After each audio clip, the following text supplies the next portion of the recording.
Greetings and welcome to our next session. As I have already said, today I would like to talk about faith. But nowadays, we can see many new ideas, perspectives, understanding about what faith is about. And the thing is, lots of those ideas are based on a personal experience about faith and about God. It is good.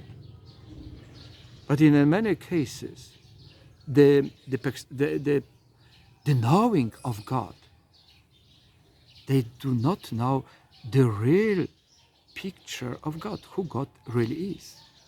I remember my study when I was still studying psychology in Manila, Philippines. I remember at one of our classes, we had such a sort of a casual talk about faith, and one of the students says, faith is a genetic predisposition which we inherited from the parents. And immediately somebody said, what about those parents who didn't believe and yet the children believe? Or vice versa, the parents believe and the children, they don't believe. We have many beautiful concepts about faith based on the intellect.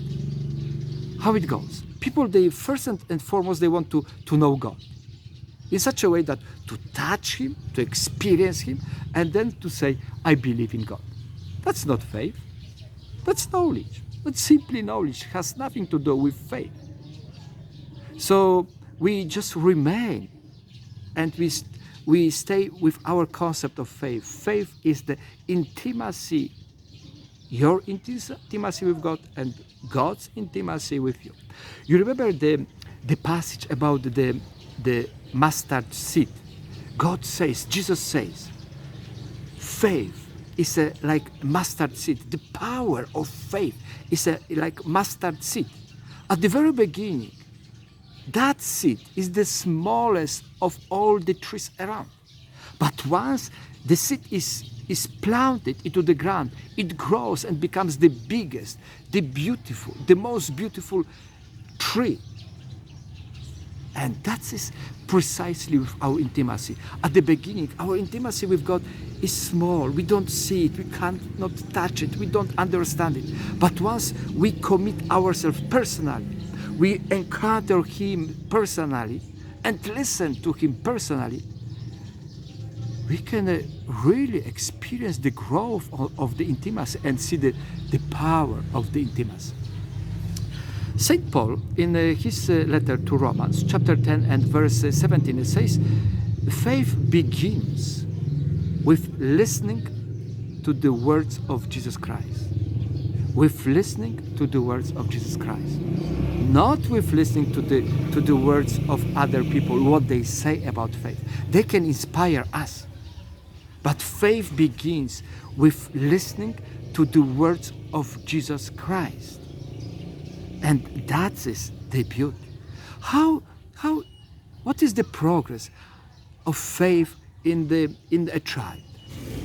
Sometimes it seems like as if the parents, they try by all logic, put into the logic of a child and tell him, you should believe, you should go to the church, you should pray every day in the morning, and so on.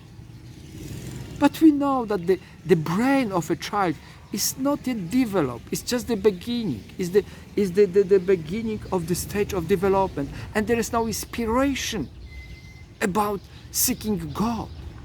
But just imagine, the same child can see a father, I'm saying a father, who is kneeling in a prayer every evening. And what happens? That fascination, that question which appears in that child's mind. And the child is asking, who is the one? Who is the one my father is kneeling in front of? And this fascination, this question remains for years in the child and as a young person, seeking the answer, who is truly the one my father was kneeling always every evening in the prayer. Young people, young generation, by nature, they reject any authority, the parent, the school, and of course God in somehow. They need a space, they need a time to search on their own, to find their own meaning, values, and so on.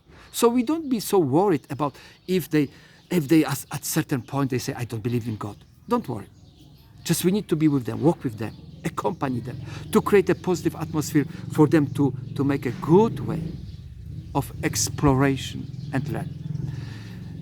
Adults, it is very difficult to believe in God when our faith as an adult is still based on what my parents said to me about God, or what the parish priest or catechist they told me about Jesus Christ. No, that's not faith. As a grown-up person, I'm invited to encounter him personally, to listen to him personally.